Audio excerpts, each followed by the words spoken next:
অভাগী স্বর্গ থেকে বিগত বছরে বোর্ডে কোনো সিকিউ আসে নাই, খুব একটা রেয়ার ঘটনা।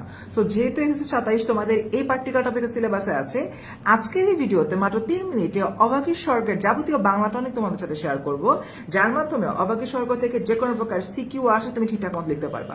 তাহলে চলো দেরি না করে শুরু করি। খুবই ছোট্ট করে যদি আমি অভাগী স্বর্গটাকে সামারাইজ করি, এখানে দেখা যাচ্ছে যে একটা সমাজে, পার্টিকুলারলি হিন্দু সমাজে, যে তোমার তাদের মধ্যে যে শ্রেণী বৈষম্য রয়েছে, উঁচু শ্রেণী নিচু শ্রেণী, ব্রাহ্মণ বা দুলে বা সদ্গোপ, এদের মধ্যে যে কিছু কালচারের দিক থেকে বা আনুষ্ঠানিকতার দিক থেকে বেশ কিছু যে পার্থক্য রয়েছে সেই বিষয়টা এখানে তুলে ধরা হয়েছে।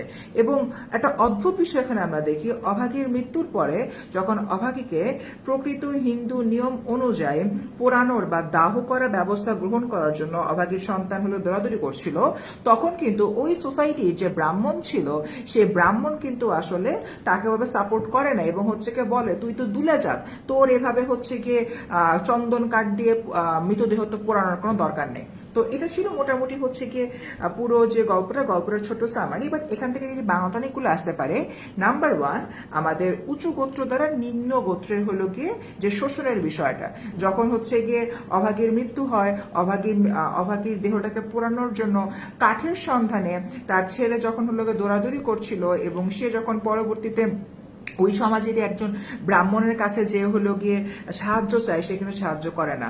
ওই ছেলেটা নিজের বাড়ির আঙ্গিনায় লাগানো যে গাছটা রয়েছে, গাছ যখন কর্তন করে হলো তার আমাকে পোড়াতে চায়, সেটাও আসলে করতে পারে না। তো এখানে আমরা উচ্চ শ্রেণীতে নিম্ন শ্রেণীতে শোষণের বিষয় দেখতে পারি।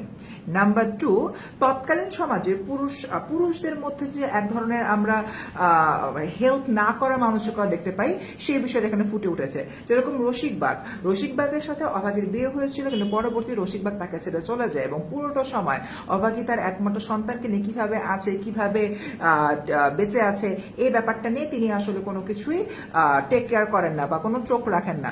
বাট পরবর্তীতে দেখা যায় যে সে তাকেই হলো গিয়ে অভাগী হলো ডাকে এবং হচ্ছে তার পায়ের ধুলো নিতে চায়। এখান থেকে আমরা দেখতে পাই আমাদের গ্রামীণ সমাজে নারীদের তাদের স্বামীর প্রতি যে একটি ভক্তি শ্রদ্ধার ব্যাপারটি রয়েছে, সেটা এখানে ফুটে উঠেছে। কিন্তু তার বিপরীতে পুরুষদের তাদের স্ত্রীর প্রতি যে কোনো দায়িত্ববোধ থাকে না, সেই বিষয়টা এখানে ফুটে উঠেছে। এবং সবার লাস্টে একটা সামন্তবাদী সমাজ আমরা দেখতে পাই, এবং এই সামন্তবাদী সমাজের কনসেপ্টটা নিয়ে পুরো পাঠ পরিচিতিতে অনেকভাবে আলোচনা করা হয়েছে, যেখানে দেখানো হয়েছে যে ব্রাহ্মণরা কিভাবে সমাজের উপরের পর্যায়ে থেকে বাকিদেরকে শোষণ করছে এবং তারা যেখানে হলো কি অনেক বিলাসী জীবনযাপন করছে, তার বিপরীতে একজন সাধারণ হিন্দু সম্প্রদায়ের লোক, তিনি আসলে তার বেসিক নিডটাই আসলে পূরণ করতে পারছে না। সো ইন সামারি 3টা মোটা দাগ আছে। নাম্বার 1, উচ্চ শ্রেণীর দ্বারা নিচু শ্রেণীর হলো কি তোমার শাসন। নাম্বার 2, সোসাইটিতে হলো নারীদের প্রতি পুরুষদের অবহেলা এবং তার বিপরীতে নারীরা হচ্ছে গিয়ে পুরুষদের অনেক ভক্তি শ্রদ্ধা করে। এবং নাম্বার 3, সামন্তবাদী একটি সমাজ ব্যবস্থা আমরা দেখেছি। তো স্টুডেন্ট, মোটামুটি আমরা 3 দিনের মধ্যে অভাগী স্বর্গটা হলো শেষ করে ফেললাম। সো কমেন্ট একটু জানাও তোমাদের এই টপিকটা কেমন লেগেছে। আর হ্যাঁ, অভাগী স্বর্গের পরে ঠিক একইভাবে আর কোন বাংলা টনিকটা চাও, এখনই কমেন্টে জানিয়ে দাও। দেখা হচ্ছে তোমার চাওয়া পরবর্তী বাংলা টনিকে।